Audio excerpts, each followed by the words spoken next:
লা ইলাহা ইল্লাল্লাহ লেখার পরে পাশাপাশি মুহাম্মদুর রাসূলুল্লাহ লেখা নাম যাবে না। আবার বলতেছে লা ইলাহা ইল্লাল্লাহ মসজিদের মধ্যে এক পাশে লিখবে আর এক পাশে মুহাম্মদ লেখা যাবে না। এইরকম অনেক সময় বলে কি বলে না? তারা কি আজানের ভিতরে কি নবীর নামটা বাদ দিতে পারবে? ইকামতের মধ্য থেকে বাদ দিতে পারবে? আসসালামু আলাইকা আইয়ুহান নবী নামাজের বৈঠক থেকে কি বাদ দিতে পারবে? আরশে আজিমের চৌকাঠে যে লেখা আছে বাদ দিতে পারবে? জান্নাতের গেটে গেটে যে লেখা আছে এটা বাদ দিতে পারবে? হুরের চোখের মনির মধ্যে এক চোখে আল্লাহ আর এক চোখে মুহাম্মদ সাল্লাল্লাহু আলাইহি ওয়াসাল্লাম যে লেখা আছে বাদ দিতে পারবে? জান্নাতের পাতায় পাতায় যে লেখা আছে বাদ দিতে পারবে? ওই মৌলবীকে আজকে জানায় দাও মোহাম্মদপুর থেকে, মোহাম্মদপুর বাসী শুধু নামে মোহাম্মদপুর গ্রাম না, আমাদের হৃদয়ে নবী মুহাম্মদ সাল্লাল্লাহু আলাইহি ওয়াসাল্লামের নাম আছে। কথা কোন ঠিক না বেটে? আরে হাত তুলে বলেন ঠিক কি না বলেন?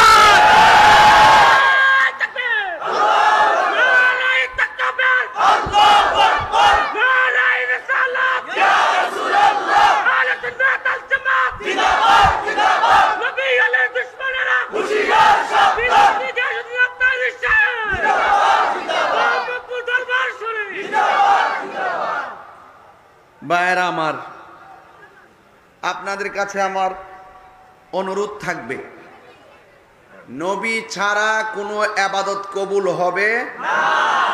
নবী ছাড়া হাসরের মাঠে কোনো অস্তিত্ব থাকবে না।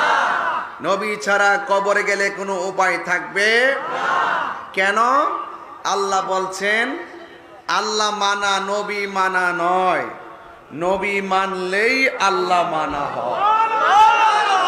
কুল ইন কুনতুম তুহিব্বুনাল্লাহা ফাত্তাবিউনি ইউহিব্বুকুমুল্লাহ সুবহানাল্লাহ ওয়া ইয়াগফির লাকুম যুনুবাকুম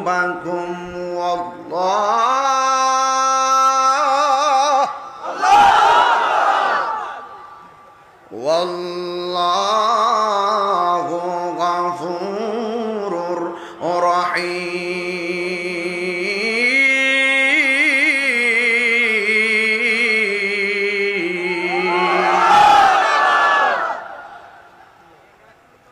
আল্লাহ বলছেন বন্ধু আপনি বলে দেন কেউ যদি আমি আল্লাহকে ভালোবাসতে চাই তারা যেন আপনি নবীকে অনুসরণ করেছে। এই জন্য নামাজের কথা বলছে আল্লাহ, প্র্যাকটিক্যাল দেখাইছে আমার রাসূল। আল্লাহ শুধু কোরআনে কয়া না দিছে আকিমুস সালাহ, নামাজ কায়েম করো। এখন কেমনে পড়বেন কোরআনে লেখা আসেনি? এই জন্য রসুল হলো প্র্যাকটিক্যাল। সুবহানাল্লাহ। রসুল হলো আল্লাহ দেখার আয়না, আল্লাহ দেখার।